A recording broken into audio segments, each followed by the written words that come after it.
Learning a lot from Emerson. I think what's important is this. You have to, I think one of the things about Emerson is that feeling that I get just from watching the thing where the guy was talking, is that you have to have confidence in yourself. And you have to, I think it's just like Wayne Dyer said, it's okay to think of yourself as perfect. Imagine that you were perfect. Imagine that you are perfect. Your nature is perfect. And I love that. I love when he says that your nature is perfect. Emerson says that. Your nature is perfect.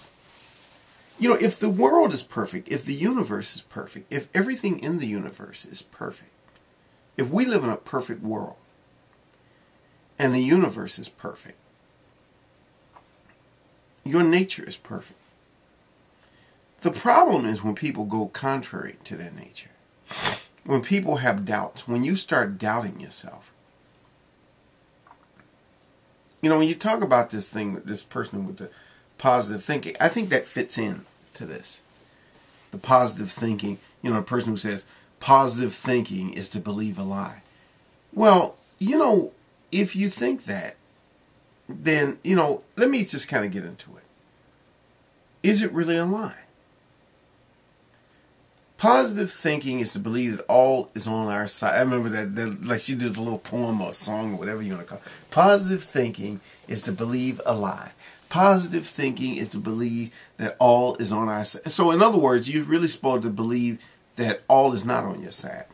See, I believe that nature is on your side. We live in a positive universe. We live in a universe that is on your side, that is in favor of you. I was thinking about something I wrote today. And it was a very simple thing. It was a very simple thing about the fact that it's like about gambling. I think that was my topic was about gambling. And it's about gambling in a very specific way in which I mean that.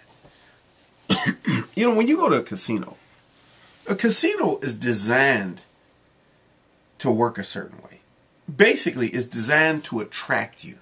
Now, you're attracted to a casino by stories. Stories really are what attract you. Not so much just the money, but stories. Stories of getting rich. Stories of having a lot.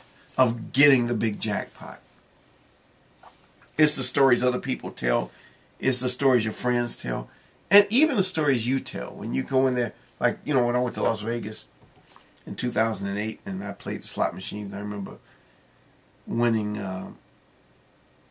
2007 actually, and winning some money at the Lexor.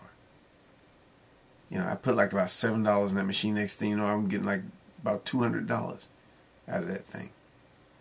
You tell those stories, and you tell the stories that overall I won like about $150 altogether in the 4 days I was there. $150 more than what I originally came there with. I mean, I actually won that on top of everything else I had. And everybody tells those stories. And those stories are what drive things. That's what gets people. So you're attracted in to a place. And then once you're attracted in, they drain you dry. You're focusing on the stories. You're focusing on the legends and the myths. Because all it is just myths. Stories are myths. All of us have a myth in life. Our lives are a myth. Everything that happens in our life is a myth. And it's not just, myths aren't just books. It isn't just what's in a book. But it's the stories we tell of our own lives. We always tell a story about how we were right and how we're correct in what we did and how we do it the right way. I was just looking at this book that was talking about errors. How we make a lot of mistakes and errors in remembering things and doing things. And how we make a lot of mistakes in life. But we don't understand how we make these mistakes. We make a lot of mistakes. All of us do. I do. I was thinking about all the work, all the stuff that's going on in my job. At my desk. And I'm getting to this point of getting my things in order. Because I have to be concerned about somebody else, other people. And that's the key right there. Being concerned about other people. That makes you become a little bit more conscious about stuff if you care about other people. But I want to stick back to the thing I said about Emerson. About Emerson and about, being perfect. If we make mistakes, then we're not perfect, are we? But why not? Why isn't that not part of the perfection? Why is that not part of the perfection? We make errors. We make mistakes. We screw things up. We forget stuff. We don't stamp something, we forgot to stamp it or sign it or do something. We sent it out without a postage stamp.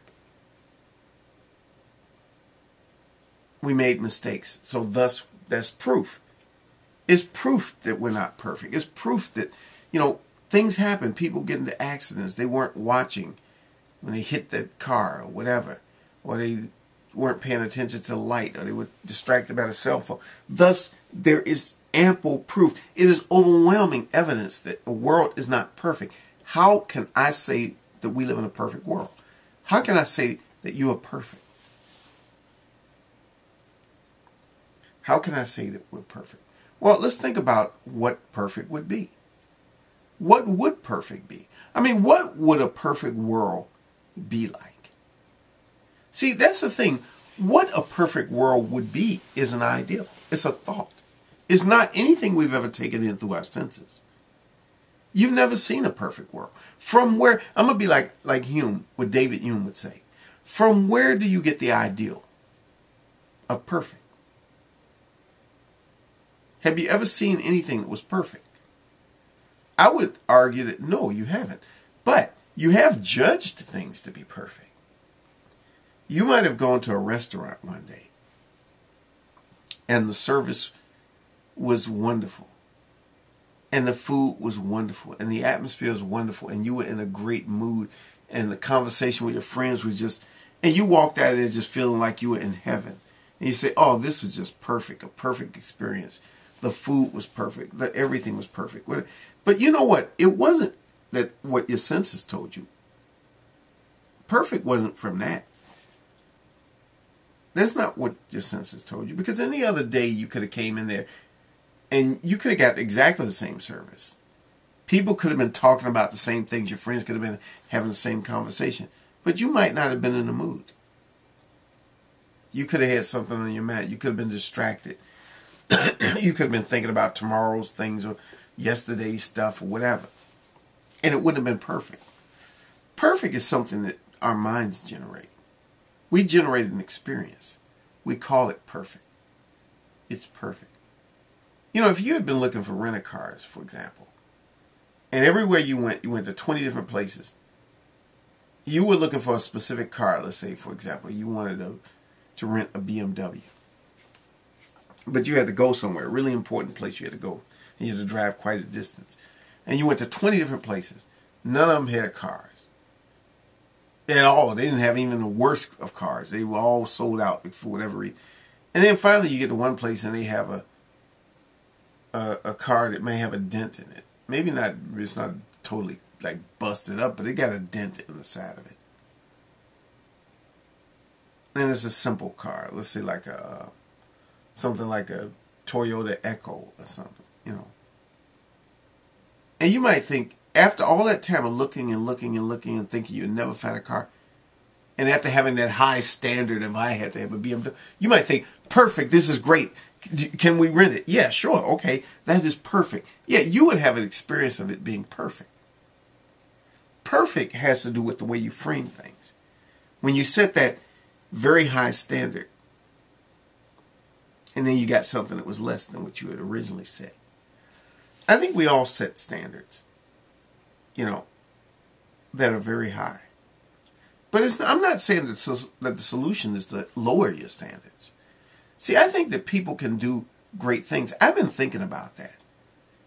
I've done things that even surprised me. I look back on it, and I didn't even dream that high back in the old days,